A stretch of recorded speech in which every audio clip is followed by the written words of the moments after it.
This show is brought to you by Whatever You Say Productions, starting conversations since 2018.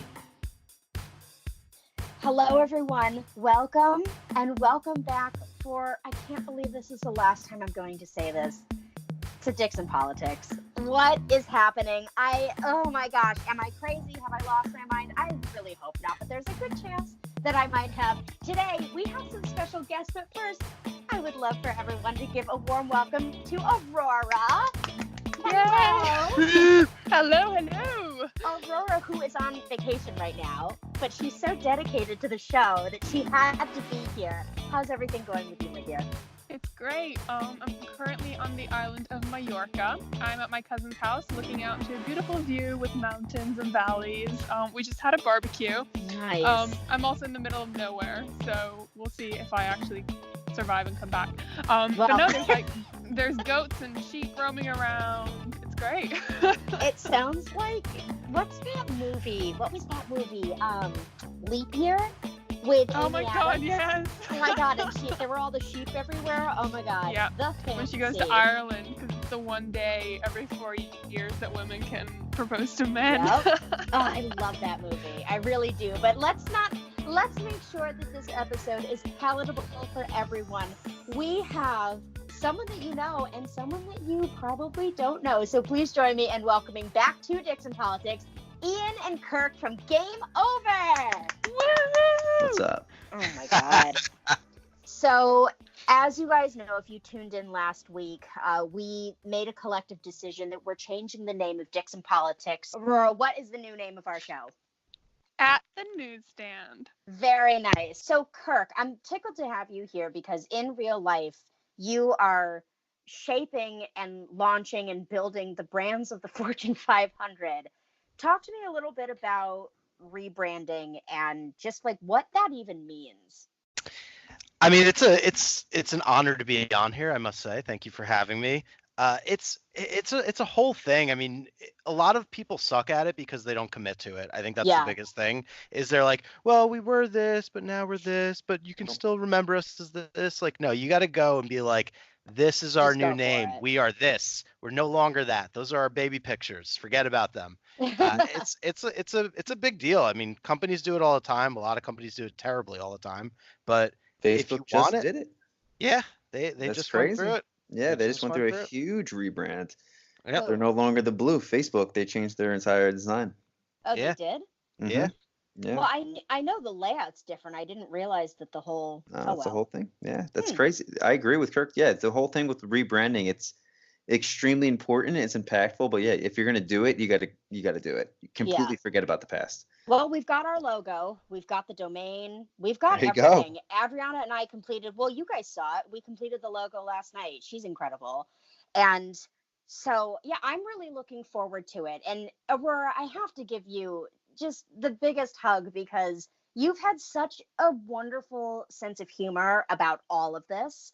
I think that it's incredible that you were even like, yes, put me on a show called Dicks and Politics. You are such a lady. And you were like, fuck it. Here I come.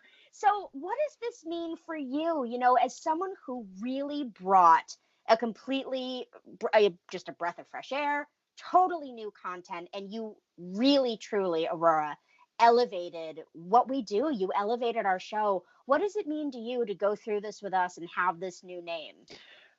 First of all, Sam, thank you so much. That means so much to me. And I've loved every minute of being on the podcast and in your company. It's just been such a fantastic opportunity to just kind of talk to people and we love you. Talk about Brexit and the shit show that it's been.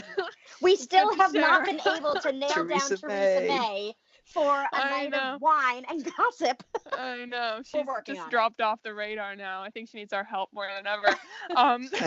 We should text her after. Yeah, let's get in touch. Just slide into the DMs. But no, I think it's great. I think, like Ian said, we are more than Dixon Politics. I mean, Dixon Politics is what drew me into the podcast. And I saw it, like we've mentioned before, on Darren's Instagram. And I was like, hold up, what is this? Because there can be nothing wrong with a podcast called Dixon Politics. But kind of listening in when I started to get to know you guys, it is so much more than Dixon politics. It's current events, it is politics, but it's also different sides of politics. And it's kind of what happens in celebrity gossip and around the world, not related to politics. I mean, we spoke about Notre Dame, that has nothing to do about politics. So it is so much more than that initial name of the podcast. So I think it's kind of an exciting future for us now. Yeah, I completely agree. And I'm so glad that you and everyone else are completely on board with this. And, you know, it is scary. And Kirk, you bring up a really good point. A lot of companies go through a rebranding and they do it wrong. And it has to do with a lack of commitment. And I mean, we were just talking about this in your show, Game Over, that the Sonic movie is about to come out. The trailer gets released and people were pissed because Sonic did not look the way he was supposed to. This is such a symbol of nostalgia. And everyone's like, no way. So now everyone at Paramount and Sega are scrambling to fix him. But I think, you know, we're doing our best, and we talk about so much more than just dating, sex, and politics. So I'm looking forward to it. So we will be touching just for a hot chocolate second on politics and what's burning and what's happening in the world. But then I want to talk about just nostalgia, the good old days. Hey, do you remember that song? Do you remember that show? Do you remember that movie? Do you remember when Disneyland used to look like this? I think that people yearn for the past, and I'd love to be reflective for this episode, and not just on our show and our brand, but just on what brought us to do the show in the first place. And that was, you know, all the moments that sort of led up to this. So stay tuned, everyone. Join us first for What's Burning.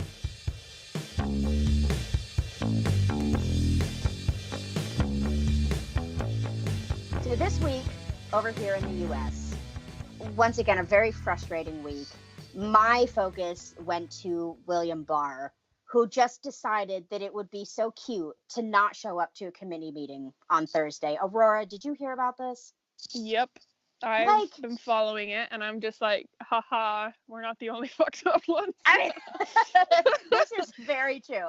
Very true. And it's, I don't know, the whole thing is just sort of, it's a little bit silly to me because first, you know, the House says, hi, can we please have these documents? And he goes, you can't have documents without having a reason. And the House is like, what which reason would you like? We've got plenty of them. He's like, I'm not handing them over. So then Nancy Pelosi calls him a liar. And then he doesn't show up to the committee hearing. So what this means is if the Democratic Party wanted to, like if the House wanted to, actually as early as this week, if they wanted to move forward with, oh my God, the name escapes me.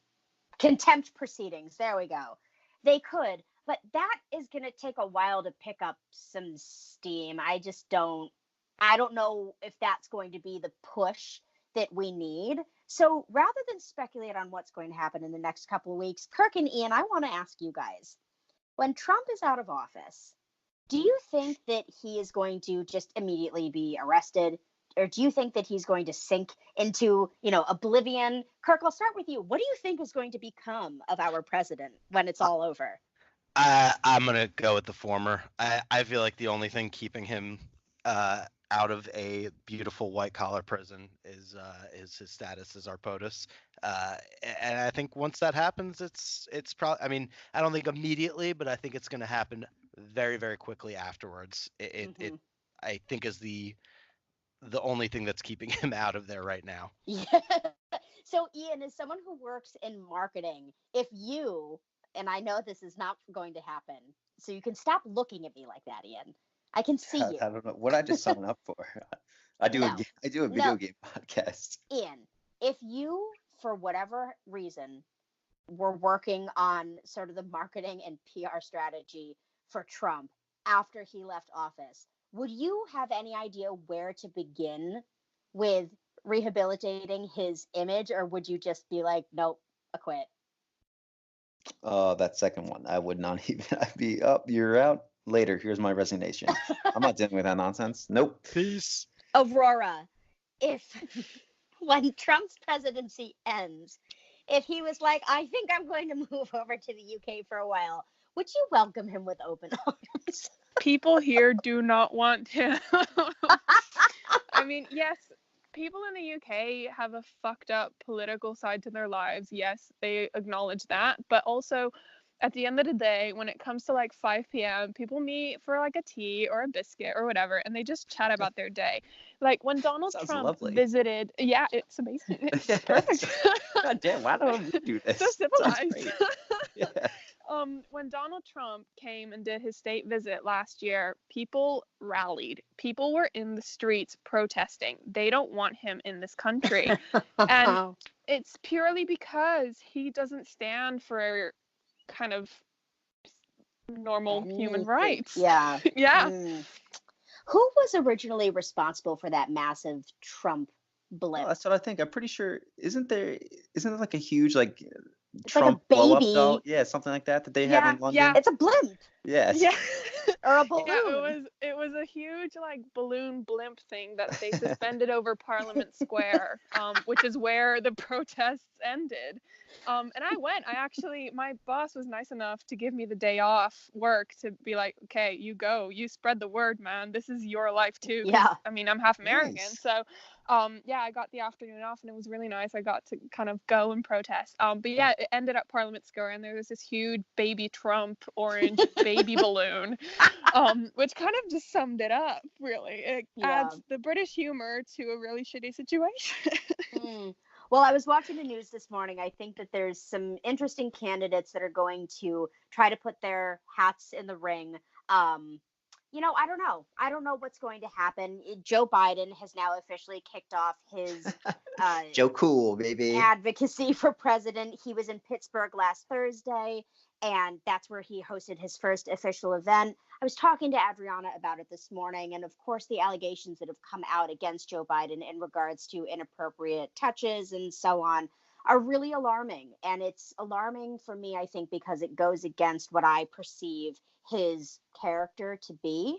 So for me, I would love to see Joe Biden up on stage debating with other candidates. I think that would be really exciting. I think that if it is proven that he did act inappropriately, I do think that he needs to be held responsible for his actions. But do I think it should cost him the presidency? No, because, and that's saying a lot, because as someone who's been a victim of everything that has to do with the Me Too movement, personally and professionally, I can't believe I'm saying that, but I feel as if our country really needs to be led by someone who truly knows what they're doing and has built those relationships. I appreciate the work that Trump and his administration are trying to do, however well or ill-intended. No one can say that they're not working, because they are. But I do think it's time for a change. So I'll be interested to see what happens. And we've got primaries in June, right? Am I counting? Yeah. You're asking the wrong person. I have no idea. I think it's in June. Yeah. I don't know. I think so. Well, the first Anyways. debates are in June. Yeah. So we'll see what happens. Aurora, is there anything exciting happening in the UK? Where's Theresa May? Actually, No one knows. Aurora, can I ask you something real quick? Go for Do it. you know who Rob Delaney is? He's an actor on that show Catastrophe. He's an American comedian, but he lives in England, and I don't know. he's a fun follow on Twitter because he's very adamant for the Theresa May. Like, he's a very not political. He's a comedian, obviously, but I would say, if Rob Delaney, his name, check him out on Twitter. Okay. He's an American living in London now, but yeah, he has a lot of takes on the political climate that's going on with you guys, and that's how it's crazy to say that's like my biggest plug into what's going on with the UK right now is from Rob Delaney tweeting. Well, Okay, again, Rob Delaney. to bring it back to plug our show, that's the whole point of Dixon Politics. It's news for the next generation, right? And so now, as at the newsstand, we're continuing that mantra, because there's all this stuff going on, and a lot of it is very unpleasant. But this next generation, as well as ours, they need to know what's happening. So I really hope that people continue to come to us for, quick little tidbits, and then they can form their own opinions, start their own conversations, and move on from there. But Ian, I love that example, because that is how It's people crazy. That's are how I finding get out information and making those ties. That's how it works in 2019, babe. Twitter. Yeah, That's what it Twitter is. literally is how I have my news. Like, I don't, as I like to say, like, why I don't like, even though I'm very happy to be here right now talking to you guys, I don't like to talk about. I like to live my own little bubble. I know. And social media that's where I get all my news. Twitter literally is where I get all my news.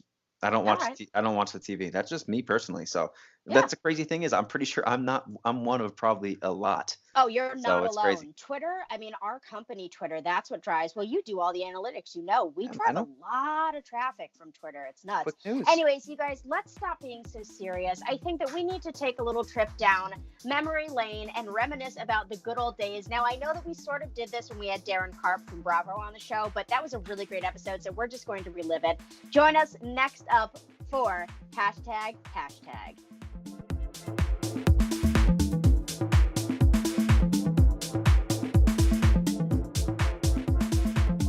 Hashtag the good old days. Boys, I want to give you the floor first because we just talked about this on your show. We've got Sonic coming out. How are you guys feeling? I mean, I assume you played the games growing up, the Sega games. Are you excited about this movie? Does it bring you back to your childhood? How are you feeling? Kirk, I'll start with you. I'm excited to see it. Unlike Ian, I didn't really know much about it beforehand. So when I popped on the trailer and saw my good old friend Jim Carrey as the villain on there, I was legitimately laughing just seeing him in the trailer. I'm probably going to be crying in the theater with him. So I'm excited for it. If, and this is a big and huge if, they can fix what this monstrosity of CGI they made of Sonic with teeth and little eyes and long legs and just weird creature that they put out. Ian, how are you feeling about the Sonic movie? As someone who apparently knew about it for months and months and didn't bother to let everyone else know. That's a perfect segue into my reasoning. Yeah, I knew about it because Ben Schwartz, the guy who plays John Ralphio in Parks and Rec, he's been on a few other shows too. I follow him on Instagram, and then he's the voice of Sonic. So that's how I knew that there's this Sonic movie coming out. But I did see the trailer. It's actually, I'm throwing myself under the bus here. I did not have a Sega Genesis. My neighbor did. So I did play the Sega series, but I'm with Kirk here. It's like a fine line. Like if you're going to do a movie about a video game and have humans actually in it, like Sonic can't be like a gremlin between the realms of a real hedgehog slash and you know what video it game makes me think of? mutant. Do you guys know what furries are? So like people have sex with like from the Entourage episode. Wait, Aurora, do you know what a furry is? Is it like a Furby? No, it's people. It's way sexier. Way Hardly. sexier. So it's people who dress up like animals, and it's also like not only is it an identity thing, like, oh, I think I'm a cat, oh, I think I'm a dog, I think I'm a squirrel, but it's also a sexual thing for them. I thought we were getting away from the dicks and politics. This is well, basically what this entire episode's about. It's still life, dude. No. Oh my God. I think you would have known by now. Hey, everything's a fetish. It's fine. Very true. Thank you, Aurora. Did you guys hear that they're okay, so we have the Aladdin remake coming out. Yeah. Have you guys seen the trailer for that yet? Yeah. Aurora, have you seen it? I haven't seen the trailer, just seen the memes of Will Smith dressed in blue that have just kind of prepared me for it. Okay. What do you think, Ian? You've seen the trailer? I have. You amped on it or no? No, the thing is, like with me, I'm a low-key huge Disney fan. And of all time, Lion King's number 1, but I'm pumped with the new Lion King coming out.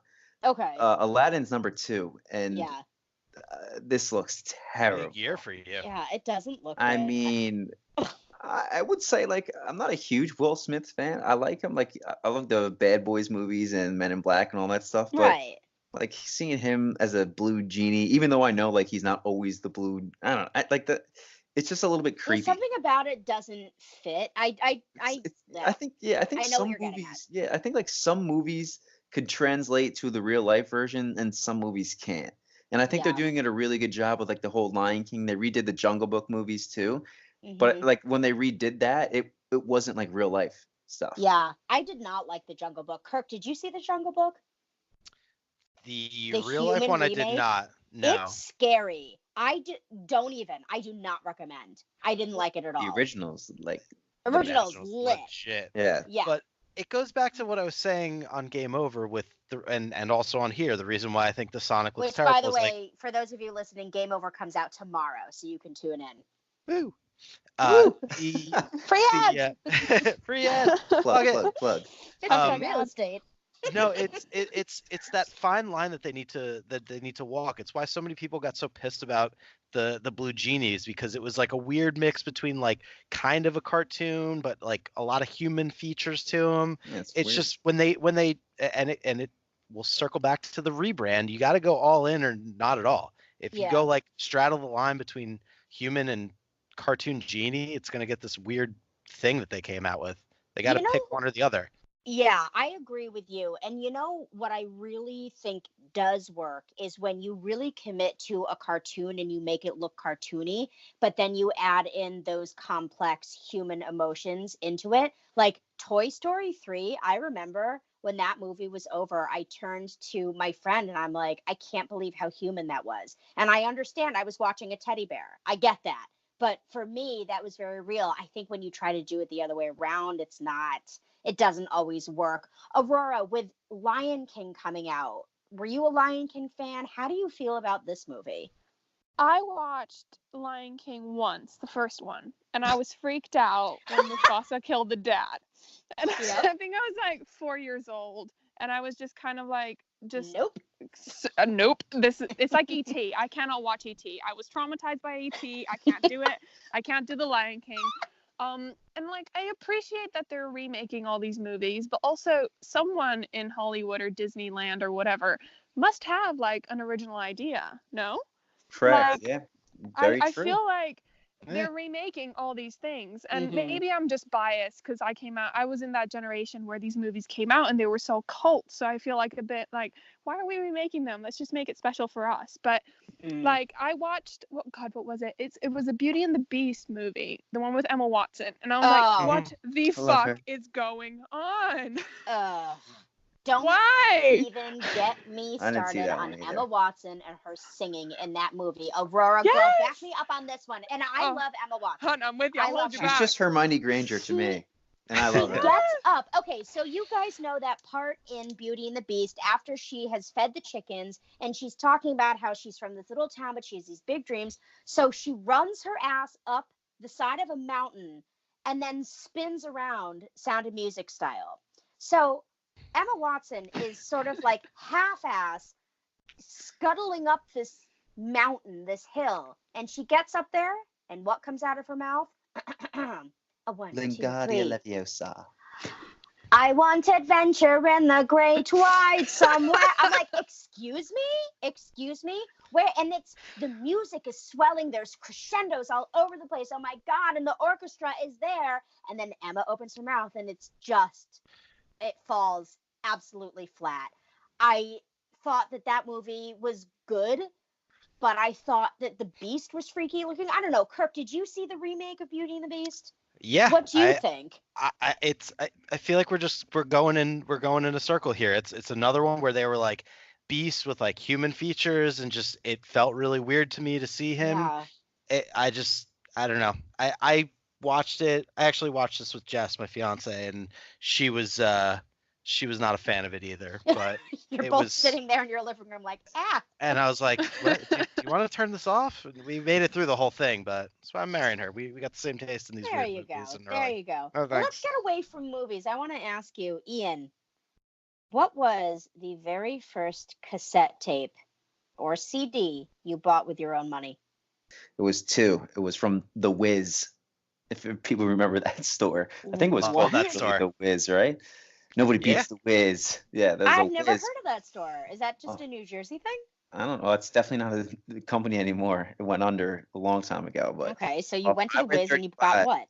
I went to The Wiz. I bought 2 CDs. It was the Backstreet Boys Millennium. Yes, Incredible. baby, it's the way you Yeah. make me. That was good too. And the second one was Smash Mouth All Star. Yes, That was yes. the 2 first CDs I ever personally bought.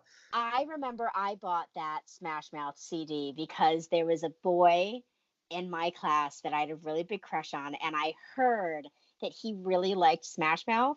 So I was having a party, and I went out and bought that CD so that I could very casually walk up to him on the playground and be like, "Hey, so at my party, I have the Smash Mouth CD, and I think we're gonna listen to it." And he's like, "Oh, cool." You should have started Yeah. off with, "Hey now." You're an all-star. Kirk, how about you? What was the very first CD or cassette tape that you bought with your own money? So I think Ian's actually going to get a real big kick out of this because I remember the first cassette tape, and it was actually a single. It wasn't like a full-on A full-on, okay. like album. So you and had it $1.25 to spare, and you Yeah. paid for it. And I have no idea how I like picked up on this, but it was Mr. President, Coco Jambo. I don't know if you guys remember that song, but if you have never Wow. heard that song, throw it on after we get off here. Can It you still sing it for bangs. us? It still bangs. Yeah, yeah, yeah, Coco Jambo, yeah, yeah, yeah. It's still a You fucking really wanted banger. that single. Wow. It's Game over again so because good. that's a Warcraft thing, right? Well, is that where that came from? That song? I think one of the dances was like one of the characters' dances, like one of the races' dances in there. That's what it is from. Yeah, Oh my God. yeah. How But about it you, still Aurora? bangs. I think my CD was Hillary Duff Most Wanted. A classic. Yeah. Ugh, Super iconic. classic, super basic. I was like in my room, 12 years old, dancing around.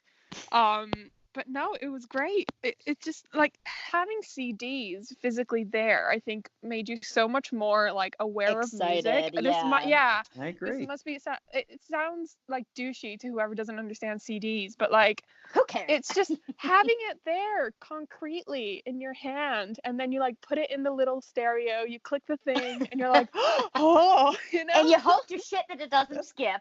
because that was exactly. another Oh my thing. God, when You it know, skipped. Aurora, I have a record player, to be honest with you. That's I'm true. looking at it right now. Ooh. I love it. Like you bring up a good point, Aurora. Like everything's digital now. You have Spotify, Pandora, all that. Like you shout don't out have to to. Spotify because Yeah, they I love broadcast our Spotify. shows. I Yep. love Thank you, Spotify. Spotify. I do. Thanks, I love Spotify. Spotify. I They love give it. me Hulu for free. No, but it's true. Like that's the cool Nice. thing about like even with you can bring it to books as well too. Like now you can have everything on a Kindle, but like to be able to have like a physical A book, Yeah, a like a book or a page physical turner. CD, like when someone comes into your room or your apartment or your house, like see your bookshelf or your CD collection or your DVD collection or your video game collection. Game Over at game.over.podcast. Check us out. But yeah, like Kirk's showing us right now. I think it's one of those like it's great, but I don't think it's a forgotten art. Like that's It's a the one thing I conversation want to do. starter. Yeah. It's an opportunity to really show people, what means something to you and what you enjoy, and start a conversation. I totally agree. Bringing it into gaming for a second, Aurora, last night, Adriana and I had a really happening Friday night. We found a website that would let us play a lot of old games that came out when we were kids. And one of the ones that we stumbled across was the Lizzie McGuire game, where you dress her up in all these ugly outfits, and then you can dress Miranda and you Oh can my put them at the God. beach. Did you ever play that game? No, but that reminds me of a game I did play. Did you ever play Stardoll? No, what's that? Oh my God, Sam, it was the best thing. So What was the premise? it was kind of like Sims, but you got like a whole person and you got to like make their whole house. You got to go to the store and buy them furniture, and then you like got clothes and dress them up, and then they go out to like a party. But it was the best thing ever. So no, I never played the Lizzie McGuire movie, but I think I had an equally enjoyable experience. Oh man. Well, we were talking, okay, Kirk and Ian, do you guys remember a game called Math Munchers? Like Yeah. Super? Yeah. Thank you. Every Yeah. single time I ask anyone else, like I'll be like at a party or something, and I don't know, a cute guy will be talking to me and I'm an idiot. So rather than playing it cool and being like, yeah, no, I love Dave Matthews Band, my mind goes to, hey, so have you ever played a game called Math Munchers? I'm so glad you guys know what it is. Yeah, Did it's you like- ever play the Spelling Jungle? I don't Yeah. remember. They might not remember it because you're saying the name wrong. It was Number Munchers. It Yeah. was Number Munchers? Yeah, I Number was gonna say Munchers. it's Number I Munchers thought and it was Super Math Number Munchers. Number Oh, Munchers. sorry. I don't remember what the spelling one was. See, this is why you guys have a whole show about gaming, and I am not invited because I suck. That was like computer class in elementary school. We would always play that Oregon Trail and Yep. Number. Yep. Good Yep. games. Was Number Munchers the one where you could go into the spaceship and shoot at all the like different numbers like they'd come across, and it would I be think like it's like a catch all the bonus prime level that numbers. you would It might be do. a bonus Yeah. level, yeah. Yeah, I If remember I that remember, vaguely, but it usually was it like was a like multiples of board, 3 or something like that. something like Yeah, that. and you had to You'd Okay. do have to all like the pick multiples of 3. the prime numbers or pick the something like that. Yeah. Solid ass game. God, That was such a good game, and I loved the Spelling Jungle. And I'm such a dork. You're never going to let me live this down, but I'll say it anyway. I loved the Spelling Jungle. I really like spelling games in general, now at the ripe old age of I will not tell you how old I am. And I found a guy that would go on Twitch and he would stream himself playing the Spelling Jungle. So I reached out to him and I said, "Hey, how did you get this game? Can I still play it? What do I do? I found a version of it on Amazon, but I don't know if it's real." And he was nice enough to write back to me. He's like, "Hey, so the only reason that I can do this is because I have a computer that has Windows 95 on it, right? And I put a lot of money into like refurbishing it and making it work. And then I was able to hook it up to a streaming thing and whatever." So he's like, "Unless you find that computer, you're not going to be able to play it." My dreams were crushed forever. That was the So end of sad. me. I'm sure So that somebody made an Tragic. app for it. Not going to be Tragic. the same though. yeah, But exactly. See, just like with Oregon Trail, it's not the same. They have an app and it's awful. So, we've had an opportunity, the girls, to talk about some of our fashion faux pas from the 90s. But boys, I'm interested to know, Ian, talk to me a little bit about how you dressed in elementary school and what the hell you were thinking. First of all, what was I thinking? What was my mom thinking? That's my entire outfit. There's a lot of corduroy, a lot of Land's End. Oh, man. What else was there? There My was a lot dad of things just I bought me remember. a dress from Land's End for my birthday. And I'm like, I didn't realize they were still I around. just remember Thanks. growing up, like it was funny because my mom and my parents would never let me get. For some reason, everybody was obsessed with JNCO jeans. You guys, Yes. Aurora, did you have those over in the UK? JNCOs? No. It was No. JNCO. Yeah. And the legs, Aurora, were as wide as I don't even like know why a they were. bus. Yeah, they were. I for some reason wanted to have JNCOs or Lee pipes was another ones too with like Oh the my huge God. legs. And also another one too. There were these shoes called soaps that were like had like a little thing like in the soles where you could like grind on things and stuff. And these are all things that I was Ew. obsessed with. But my parents would never let me get, so I never Oh, used to have man. JNCOs, Lee pipes, or soap shoes. But no, for me growing up, again, it was a lot of Land's A End, it lot was of a lot of corduroys. corduroy, So and I will basically what you also. wear now. No, actually, I want to bring back corduroys, to be honest with you. I don't have a pair. I want to get a pair. But there's Okay. also, I will say, I'll throw myself under the bus here. I did dye my hair once, What? spiked blonde on just the tips. Stop. Yeah, Just the it tip. looked terrible. It looked like a skunk. Ooh, it's to be honest gonna be me. with you. And it wasn't the best look. But I did do that growing up as well too. Okay. Because I tried to follow the trend. Yeah. But that Kirk, was me basically. you and I think, Kirk, you and I, are we the same age, I think? Are you the same age uh, as Ian? Or Same age. basically the same age. Kirk, going was into my there, third like- decade in June. There you go. So, was there a pair of kicks that you just had to have? And if so, did you get them? Talk to me about that. So I went through kind of a weird phase where I was like, and still kind of shaped a lot of today, but I was like a punk rock skater kid, Mhm. and I was a big fan of Converse's high top Chuck Taylors. All I right. got Yeah. a whole bunch of Chuck Taylors, rock those real aggressively, long shorts and like band t-shirts and studded Jeez. belts. Plaid was- shorts and stuff. yeah, it There's was- a Oh now my it's all coming God. back to me. There's a lot of It's a terribleness. weird look.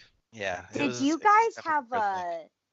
you know how you used to have like a chain on your wallet and you'd like tie it to your belt Nah, loop I and never then did stick that. I know was- that. Like, yeah, Kirk, I were didn't you do cool that. enough to have a chain? I didn't do the chain. I always really wanted it, but that was the one that my parents were like, "No, you're not wearing a chain. You're not a Fucking chain Fucking guy. idiot." Yeah, Yeah. you look like a fucking loser. They're I like, "Not letting remember that." I used to do drama as a kid, and I was cast in this little show that was written by a local person. And I got cast as one of those sort of punk rock goth kids. and I got Avril really Lavigne? yeah, no, but like worse. And Uh, I was in fourth grade and I got really into my character. So I'm a resourceful little person. I still am today. And so I'm looking around. I'm like, all I want is a chain. Like, that's what everyone's rocking. Give me the damn chain. I found a best friend's necklace from Limited 2 that had sort of a chain, uh, necklace part of it, ripped off the little best friend's charm, and then hung the necklace from my jeans. I thought I looked so cool. And I went to school the next day and everyone made fun of me. And I have not worn a chain since. So, Middle schoolers are some of the meanest people on the planet. yeah, man. Yeah, they really are. They are. Aurora, what were you wearing back in the day? God, what was I wearing? I definitely wore like the jeans and dress type of situation. Oh, no. Yeah. what I is was that trying to be so fucking cool. So if you look at any pictures from like the noughties of like teen Disney movie stars on the red carpet, guaranteed they will have jeans and like a flowered dress. So they'll be wearing them both at the same time. And it was the coolest thing you could ever wear. Looking back, I'm like, burn it. Oh, Just my burn God. it. Aurora, Is that like did you have Alex light-up Mack? sneakers? Yeah. Light Yeah, up like sneakers. Yes, I did. Yes, I Did you did. guys have light-up sneakers? That's fun. Again, another thing I wasn't allowed light up Me sneakers for neither. some Kirk, reason. did I you don't have know light-up why. sneakers? I had a pair of light up sneakers, I Screw think, both when of I was you. younger. Ian, let's go to the store. My Actually, parents know what? loved me a lot. Get them now. I did. It's funny because now it's like we're talking about nostalgia. I remember light up sneakers is a significant story for me because at my Kev, can't say his last name, but you know him, Kirk. He lived across the street from me. We used to play hide and go seek in the dark in his basement. And I remember the first time I was so amped because it was the first time my parents let me buy light up shoes. So we would like hide and go seek in the basement was the shit back in the day. So I That's remember awesome. playing it, but I had these brand new light up sneakers and I was trying to hide and they kept going off. And that was my little story of how I got found out and hide and go seek in the Oh dark. my You should have God. taken them off and put them somewhere else. I don't know. Fake out. You should have thrown them to throw them off. I just remember trying to hide and like blocking them with something. I don't know why, but this is a nostalgia little segment. Oh, This, poor for some reason, Ian. yeah, that came right back up to me. Ian's Hide a and go seek man in of the dark. absolutely no mystery. So, all right. Board games. Did you guys have a favorite board game? Kirk, will start with you. There was actually a like Disney Trivial Pursuit that I had that my parents Ooh. got. If I'm Ooh. getting like super duper specific, and it was a lot of fun. I love that game. But like kind of the go-to was probably either that or Trouble. Trouble is a Okay. simple game, but piss a lot of people off. Send them back home. Ian, what about you? Did you have a favorite game? First, if I'm going to be honest, when he asked this question, first thing that popped up was Life. That game. Oh, love life. I love that game still. I'm just trying to remember exactly like you go around the board like you. Yep. You I like just have babies. You yeah, find a like you get to choose job, like if you get a job. Yep. I or, like, remember have Life. a baby. You So get basically the the same thing house. as now. Or, like the 2-story and that's like yeah. I just Life was Yep. going around. I also loved Clue. I love that. Yeah, I game. love Clue too. Yeah, Yeah. Clue's my Clue was- favorite. Yeah. It was good. That was a Wait, good so movie too. I've never played Life. Honestly, I've never played that Mhm. game. You Does can the get it game in the end App when you Store. die? Is there death at the end of that game? How does that No. work? How does the game If I end? remember No. correctly, like you end up like you go through life and like you end up in a sort of retirement situation. Like you don't die. So Like, just it's before like, just before death. Just before basically, that. yeah. It's like Oh, if I okay. remember correctly, I think like you end up like you get to choose like where you end up and stuff like that. If I remember correctly. Did you feel bad guys this- ever play Pretty Pretty Princess? Of course. The thing is, that's again bringing up the same house in the basement that we played hide and go seek in the dark. He had an older sister, and she had that game. And I don't know, yeah, we wore all the glitz and the glamour and all that. Did Yep. you, Ian? Did you ever win the crown? Yep. Were you ever the Pretty Pretty Princess? I was a pretty princess. That was a cool. And then again, this is Kev had a. Did you? What was it? Mousetrap or something? You guys remember that game? yeah. Mouse Ooh. Trap. That game was crazy. Game that took 2 years to set up. Yeah, and it's 15 minutes to remember play. that? Yeah, it takes like 20 minutes to set up if you have everything. But yeah, those are good games. Aurora, did you Well, where were you at this point? Were you here, or were you in the UK, or were you in Italy? Where were you when you were a kid?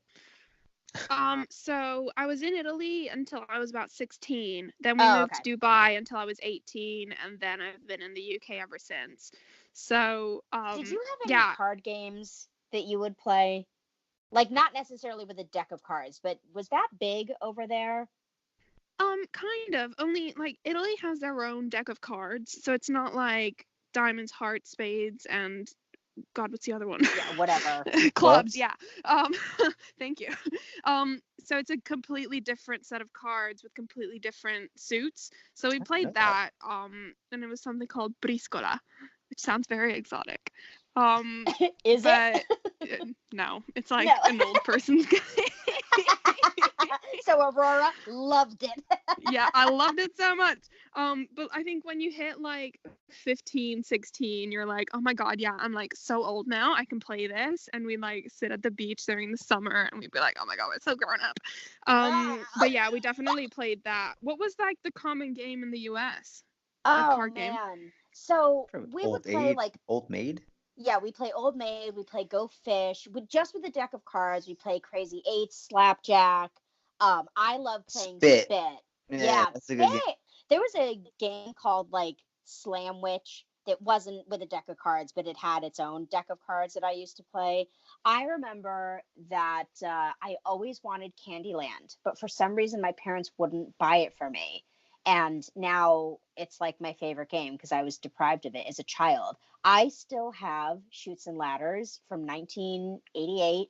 I still have it. It's still in one piece. I won't let anyone touch it. It's down in my parents' living room. But man, that was a lot of fun. I want to ask you guys the very first movie you remember seeing that scared the absolute shit out of you. What was it and how old were you? Kirk, kick it off. Oh man. So my godfather, when I was probably about 6 or 7, showed me Child's Play 2. Ooh.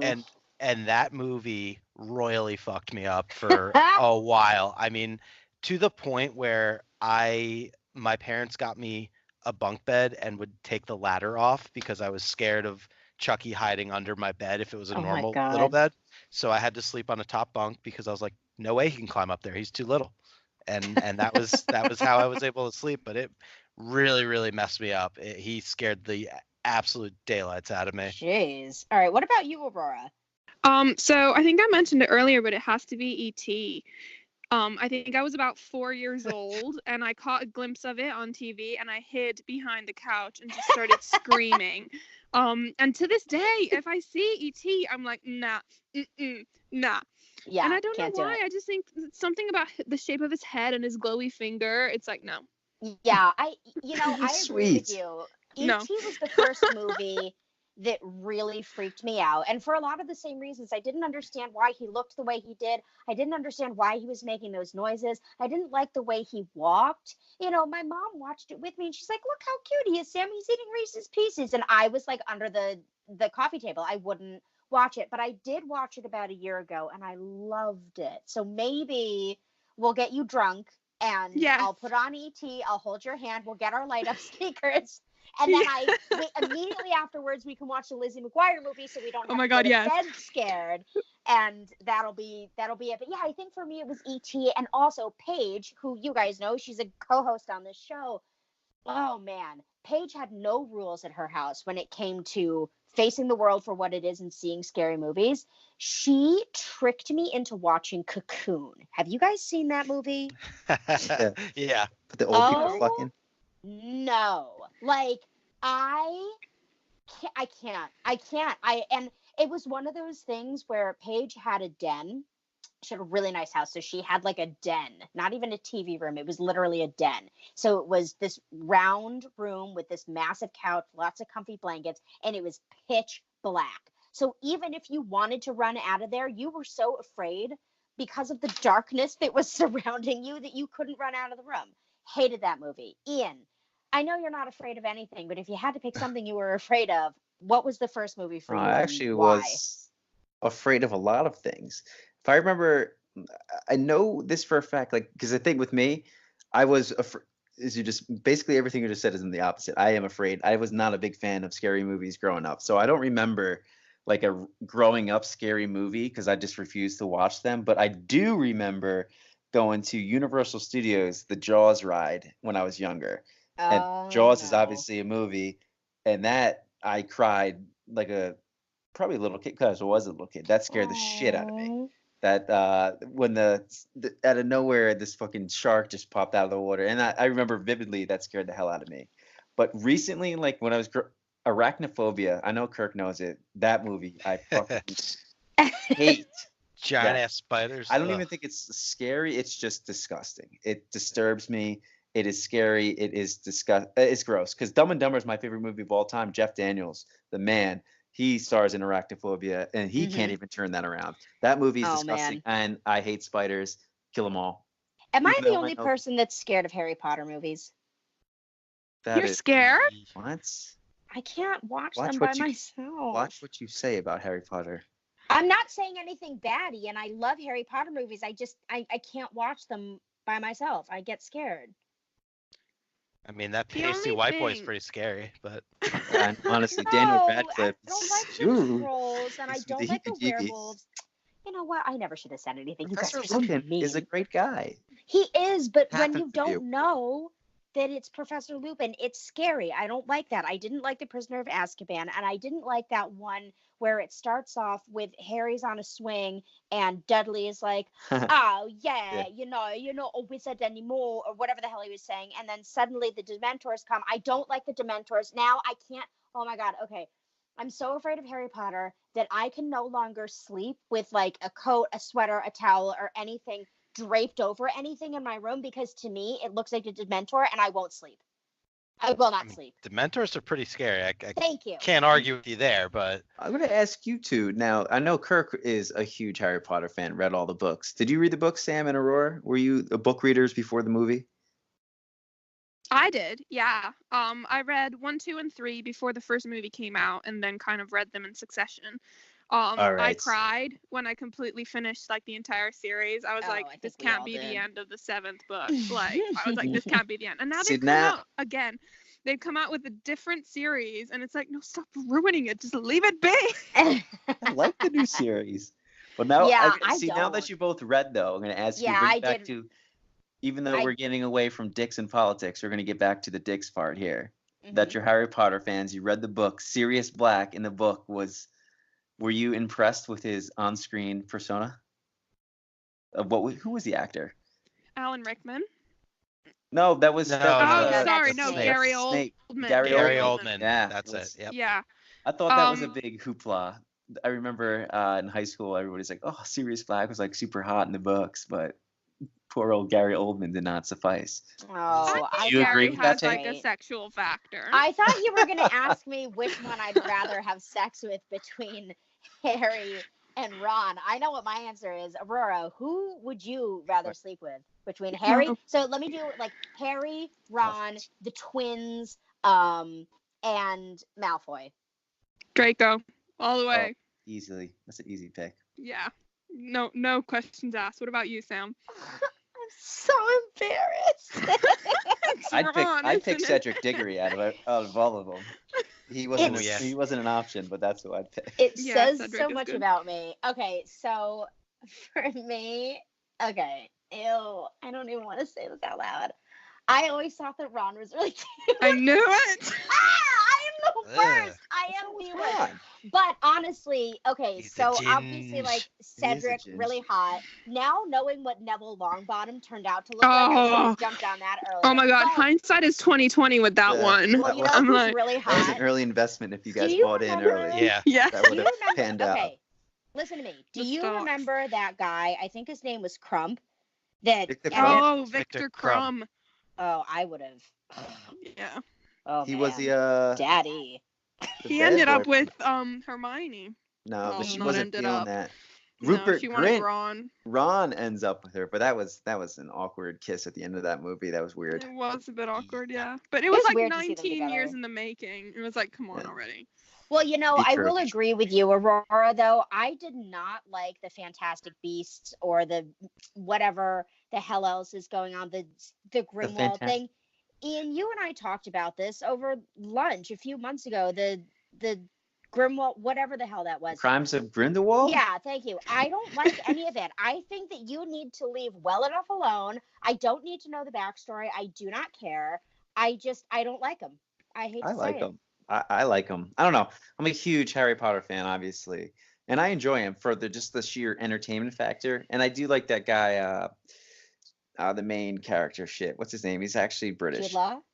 No, Jude Law. Yeah, he's Oh, Eddie Redmayne. Dumbledore. Eddie Oh, Redmayne. Eddie Redmayne. Yeah. Oh, yeah. Yeah. Low key love Eddie Redmayne, and he's actually a lot Newt- older than I thought he was. Yeah, Newt Yeah. Scamander. No, He's but a good actor. yeah, he's a very good, and from a critical standpoint, I get it. Like, yeah, it's kind of just like this is the moneymaker. Obviously, let's make some more money off the Harry Potter series. But it's enjoyable. I enjoyed it. So Aurora, do you remember S Club 7? Yes, Oh they my played at my God. freshers' ball. What? Yes, Did in my you first year at black out? university. No, I didn't know who they were. Are you even? Oh, we're not friends anymore. I was like, Sorry. who are these people? And it was S Club 5 because 2 of them had just left. So everyone was like, oh my god, it's S Club. And I was like, who? But no, they're great. They have some fucking bangers. Dude, I was just what's on their a number date one song? a few weeks ago, Oh and god. I had too much to drink, because I was nervous. And I was like, hey, do you remember that song that was like, they were in a snow globe? And it was like, I never had a dream come true. Yes, he did Yeah, text me that back one. the next day. Yeah. Yes, we will see each other again. But I thought that he would never talk to me again. But there's that one, and then there's like, what was the other one? Oh, don't stop, never give up. Give hold up. your No, hand. no, no, Yep. no, no, no. Yep. Let the world see what you have got. Bring it all Bring back it all to back you. to you. Hold on to what you try to be. No copyright infringement intended. Kirk, do you have like a guilty, embarrassing song that you, when left unchaperoned, belt at the top of your lungs from your childhood? Come on, tell us the secrets. I mean, honestly, it probably is going to be my first cassette. I love that song. Coco Jambo. I would like I'm going to put it on as soon as we finish recording here and just belt it out real quick. I'm sure your I- wife will be thrilled. I love that song. It's so good. Seriously, listen to it after. Mr. All right. President, Coco Jambo. If you're not like tapping your foot a little bit, you're probably a robot. What about you, Ian? What do you sing in the shower? Oh God, I mean everything. I'm a huge movie score fan and Disney music. So like, give me some Hans Zimmer. Give me some like I'd rather hum to the melody of a song or something like that. Like the Gladiator soundtrack. That gets like that gets me concentration going. music. Yeah, Well, that gets me going. You listen to the Titanic soundtrack a lot. I love the Titanic which soundtrack. I know you do, but so do I. I love the pan flute. I mean, I love it. I absolutely love that soundtrack. Do you like the soundtrack from the movie The Holiday with Cameron Diaz and Kate Winslet? I have no recollection of that. Go listen to it. It's very modern, but it's beautiful. Aurora, do you know what I'm talking about? Yes, it's so good. It's kind of so similar, good. but it's just this like really soothing flute, and it's just really nice. It's lovely. It's really, really well done, and it's cheeky, but I absolutely love it. All right, you guys, we've been talking about nostalgia for like an hour now, which I think is wonderful, but I think that we need to bid Dixon Politics farewell in the proper way. Ian, this is the first podcast that you were ever on, and I had to bring you into it kicking and screaming. How has podcasting changed you and your life, and if I may be so bold, the way that you look at yourself? It gives a new insight into like public speaking and everything like that. Yeah, we went in there. I just remember just being nervous, like the whole thing. Like that's a lot of things. Like I always be a little bit nervous, but being able to do these things like recording weekly and stuff, it's like it's becoming more and like don't get nervous about it. Don't think about it. This is just a conversation. Like I've been enjoying myself. I can't believe it's 3:15 right now. Good. And I've been talking. We just recorded Game Over right before this too, and we're having a good time. We're just There you chilling with go. you and Aurora, so it's enjoyable. It's it's just it's a good outlet to be able to express some stuff. Like I love the whole video games. That's why I do the Game Over podcast. But this has actually been super fun too, talking about nostalgia, Good. old school movies. Like I love that kind of shit too. See, But I'm not yeah, so so bad. I'm really so bad. it's been very enjoyable. And then I get to hang out with Kirk and Steve and everybody too. Like I get to see these people that I don't always get to see, because life, as everybody knows, is people are busy. You don't always get to see everybody as much as you want. And I get to see all you people. I get to talk to Aurora, who is in like wherever the hell, Sheepville, wherever the hell you are right now. Sheepville. Yeah. Yeah. Like how Live crazy from is May as that? well Sheepville. be. Like how crazy is that to say? Like I'm hanging out right now on a Saturday afternoon, recording a podcast with my friends, and one of them's just on a mountain somewhere in Europe, lollygagging, whatever you guys do over there. So that's cool. I've been enjoying it, and it's been very fun. And that's I'm the glad whole we thing met. with me. You know, Yeah. I think it's weird that, you and I were not friends because we didn't know each other, and we were paired up at work. And then we both realized that we're just these hysterical, anxious, creative people that have nowhere to put our creativity. So we made it. And I'm glad that, I'm really glad that you're here. Kirk is someone whom I didn't know until you were like, yeah, I guess I'll join. And I'm like, ooh, bitch.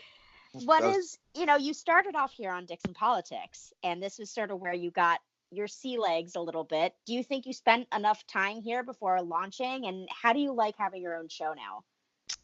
I think I had a good segue on Dixon Politics before breaking off on our own. Like Ian said, it can be a little intimidating at first, and being able to collect your thoughts and speak intelligently. But we mess up. It happens. It's all good. But I think it was enough time to segue into our own show, and I absolutely love it. I love having the outlet to talk about things that I'm very passionate about.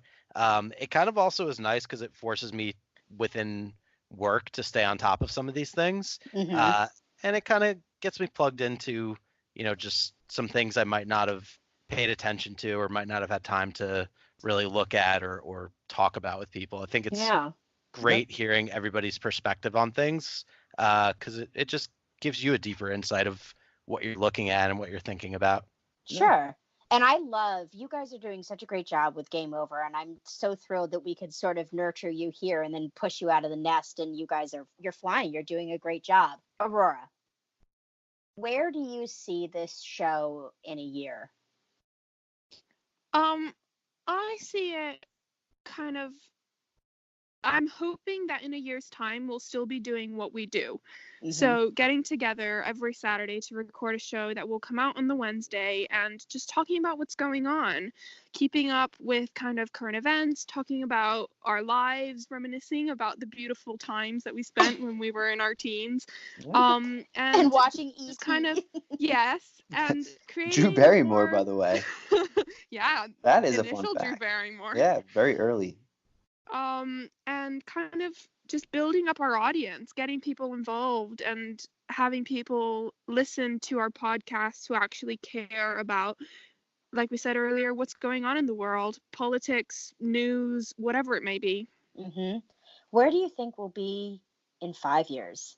That's a crazy thought. Ian and I talk about this all the time, but I want to hear what you think. In the White House. I mean, do you think in 5 years that, we'll have our own office in New York City, and I'll be able to fly your ass over here so that you can come in and do some work? And yeah, that's the dream, man. I mean, if we can actually do that, and that's what we're working towards. I mean, we work really hard to kind of, like I said earlier, build the audience and kind of give people that content and that information. But if we actually manage to fly internationally and go to these meetings and hold kind of conferences and stuff and talk about what it is that we do, that's the dream. Let's do that. For sure. Yeah. So I started this podcast because I felt like the news especially was a really intimidating topic for a lot of people, because unless you had that knowledge of this whole historical knowledge, it really was a very intimidating and daunting conversation to get involved in. And I wanted to break that. I don't think that it should have to be like that. And that's sort of what you guys are doing on Game Over as well. Yeah, it's all about gaming, but you're not doing it and talking about it in a way that's going to alienate people and be like, now I really don't know what they're talking about, but rather it's a way to invite people in. So I think that, Ian, when you're saying that you'd love to have a bigger platform and have more listeners, it's not because you want to be a billionaire or because you want to be some type of bizarre, like, podcast celebrity. I think that all of us collectively at WYSP know what it's like to be able to experience having conversations with people about topics that we really know a lot about and learning more about it. I think that there's something really special about that. And so by building our audience, that's what we're hoping to do, is just include more people in the conversation. Does that make sense? Perfect. Well, Aurora, Ian, and Kirk, thank you very much for joining me. And to all of our listeners, thank you so much for tuning in. I cannot believe that I'm saying this, but for the very last time, my name is Samantha. Thank you for listening to Dicks and Politics. We'll see you next week for Season 3 as At the Newsstand. Thank you for listening to Dicks and Politics, fresh, digestible content straight from millennials. You can learn more at dicksandpolitics.com.